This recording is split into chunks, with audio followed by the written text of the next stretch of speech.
सभापती महोदय छापल्याप्रमाणे सभापती महोदय, दिव्यांग विद्यार्थ्यांचा संबंधित आहे, क्लब करून दोन्ही टाका. क्लब करावे. अभिजित वंजारी आणि प्रश्न क्रमांक 6 आणि प्रश्न क्रमांक 7 एकत्रित उत्तर माननीय शिक्षण मंत्री देणार आहेत. सभापती आणि कालावधी महोदय, राहिलाय पावणे 2 5 मिनिट. एक मिनिटात फक्त विषय मांडतो सभापती महोदय. दिव्यांग विद्यार्थ्यांच्या क्रीडा शिक्षणाला तसेच अध्यापनाला चालना देण्यासाठी ज्याप्रमाणे समूह साधन केंद्रनिहाय क्रीडा शिक्षक आणि विशेष शिक्षकाची निवड करण्याचा निर्णय शासनाने केला आहे, त्याचप्रमाणे दिव्यांग विद्यार्थ्यांचे कौशल्य विकास होण्याच्या दृष्टिकोनाने तज्ज्ञ व्यक्ती या माध्यमातून सदर शिक्षण उपलब्ध करून देण्याबाबत शासन निर्णय घेणार आहे का, हा पहिला प्रश्न.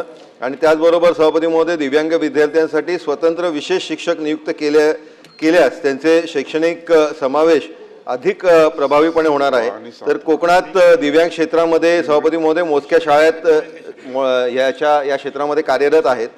तर आपण या शाळांना शासन अनुदान तत्वावरती आणण्यासाठी शासन सकारात्मक विचार करणार का? त्याचबरोबर सभापती महोदय, तिसरा प्रश्न, दिव्यांग विद्यार्थ्यांच्या सर्वांगीण विकास होण्याच्या दृष्टिकोनाने डेटा, तंत्रज्ञान, प्रशिक्षित मनुष्यबळ, समन्वय आणि अकाउंटेबिलिटी या 5 बाबींवरती शासनाने भर देणे गरजेचे आहे. तर याबाबत शासनाची भूमिका काय आहे? आणि शेवटचा प्रश्न सभापती महोदय, ठाणे जिल्ह्यासाठी मंजूर करण्यात आलेले 103 क्रीडा शिक्षक पदांची सद्यस्थिती काय?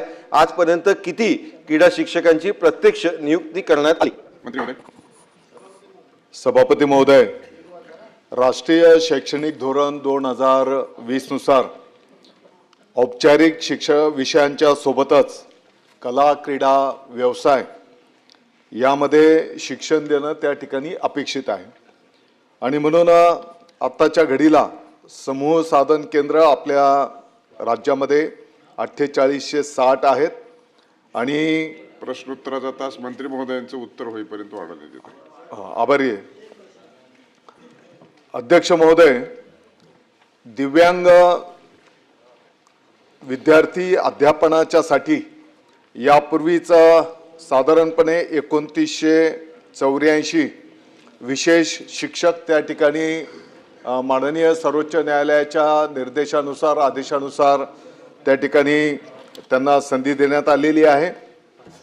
आणि येणाऱ्या काळामध्ये ज्या पद्धतीने 4860 आपले समूह साधन केंद्र आहेत, यामध्ये क्रीडाचेही विशेष शिक्षकांची भरती येणाऱ्या 2 महिन्याच्या मध्ये जे काही शिक्षक भरती होणार आहे त्या माध्यमातून हे संपन्न केलं जाणार आहे.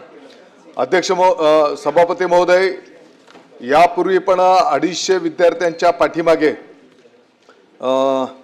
जे काही शासकीय असतील, खाजगी अनुदानित शाळा असतील, यामध्ये एक क्रीडाचं शिक्षक त्या ठिकाणी ऑलरेडी अस्तित्वात आहे. परंतु त्यातल्या त्या जिल्हा परिषद शाळांच्यासाठी पुढच्या काळामध्ये याचं एक विहित पद्धती पण तयार करायला घेतलेली आहे की जेणेकरून BPEd, DEd हे तर आहेतच, परंतु याच्या व्यतिरिक्त काही खेळाडू की ज्यांना प्राधान्य आपल्याला काही कौशल्य त्यांनी मिळवलेलं आहे, माजी सैनिक असतील, यांना पण याच्यामध्ये सामावून घेता येईल का, याचं प्रारूप तयार करण्याचं काम आता प्रगतीपथावर आहे. आणि या पद्धतीने पुढे ही शिक्षक भरती होत असताना या दोन्ही घटकांचा समावेश त्या ठिकाणी केला जाईल. सन्माननीय क्रीडाचं सांगितलं ना, क्रीडाचंही सांगितलं आणि दिव्यांग विद्यार्थी अध्यापन शिक्षकांचं पण सांगितलं. आणि येणाऱ्या काळामध्ये कलालाही कसं प्राधान्य देता येईल त्याचाही शासन गंभीरपणे विचार करतो आहे. सन्माननीय सदस्य संजय केनेकर, ज्ञानेश्वर